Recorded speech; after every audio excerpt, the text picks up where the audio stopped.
Hello guys, picture this. You're at work and a meeting turns into a full-blown debate. You and a colleague both have strong opinions about how to move forward on a project. Voices start to rise, someone leans back with crossed arms, and then it happens. That phrase we have all heard before. Let's just agree to disagree. And just like that, the conversation is dead, nothing got solved, no progress was made. It's like hitting pause on a bad movie, except the conflict is not going anywhere. But what if I told you that Harvard negotiation experts say that this is one of the worst ways to handle conflict? Do you think most people approach disagreements completely wrong? I'm looking for your answer. Hello guys, this is Dr. Nony from Dr. Nony's Power Lab. I am a board certified internal medicine physician specialized in cardiovascular disorder and obesity management. As you know, this channel is all about pushing limits, optimizing health, and achieving peak performance. Whether it's mastering your metabolism, staying sharp, or building unstoppable momentum in life, I have got you covered. Now, let's get into conflict resolutions. Because whether it is at work, in relationships, or even deciding where to eat with friends, disagreements are a part of life. The key is not avoiding them, but mastering them. Why do you think most people handle conflict wrong? As you know, most people walk into a disagreement with one of two mindsets. Number one, trying to win.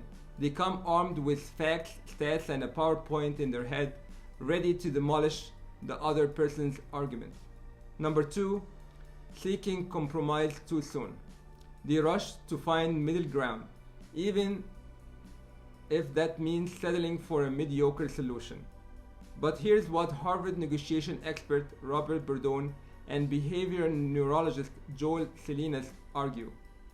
Both of these approaches miss the real opportunity in conflict. Instead of treating disagreements like battles to be won or awkward situation to escape, the smartest people use them as a tool for deeper understanding and stronger relationships. And that leads us to the number one skill you need to master conflict like a pro, which is curiosity over compact. Have you ever noticed how little kids ask a million questions? Why is the sky blue? Why do I have to eat vegetables? Why can't I have a pet tiger? Okay, fair questions. It turns out kids are into something. People who master conflict don't argue, they get curious. And instead of thinking, how can I prove my point? Try, what can I learn from this conversation? A study from the University of North Carolina found that when people approach disagreement with curiosity instead of defensiveness, their chances of reaching a productive outcome skyrocket.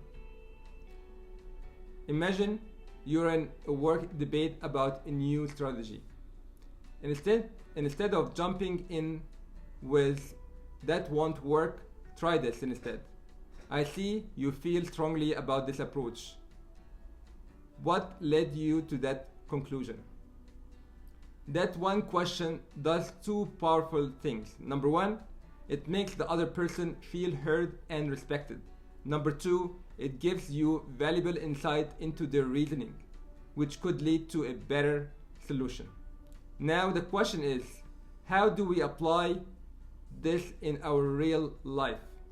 Harvard researchers and social psychologist Kurt Gray break it down into three simple steps. Step one, understand their motivation instead of assuming you know where they are coming from by asking open-ended questions. For example, can you walk me through how you arrived at that conclusion?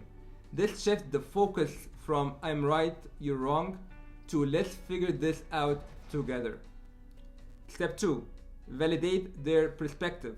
You don't have to argue and you don't have to agree, but you can acknowledge their viewpoint. For example, I see why you feel that way. It makes sense given your experience.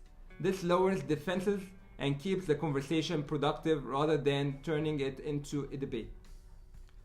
Step 3. Make it personal, not just factual. People remember stories more than statistics. Instead of dumping data, share a personal experience. For example, if debating healthcare policy, instead of saying studies show 40% of people struggling with this, try saying I had a family member go through this and it really changed how I see the issue. When people connect emotionally to your argument, they are much more likely to listen. And by the way, if the conversation is still tense, try humor. Alright, I think we both agree that neither of us is getting a trophy today. So let's at least get some clarity. Here you go, the key takeaways for this video. Stop trying to win arguments. Start seeking to understand. Number 2, use curiosity as your main tool in conflict. Number 3, validate the other person's perspective to keep conversations productive. Number 4, share personal experiences to create stronger connections. Here's my bottom line. Conflict isn't something to avoid, it's something to master. The best leaders, negotiators, and communicators don't fear disagreement. They use them as opportunities to learn, connect, and grow. So next time you are in a heated discussion, remember curiosity over combat. And if all else fails, just hit them with this. I see your point, but we might need a map because I think we are on a different continent. Drop a comment below. What's the time you successfully negotiated a tough conversation? And if you find this helpful, like, subscribe, and hit that bell icon so you never miss a power boost. See you in the next video. Until next time, I wish you all the best. Thank you so much for listening and have a great day. Bye bye.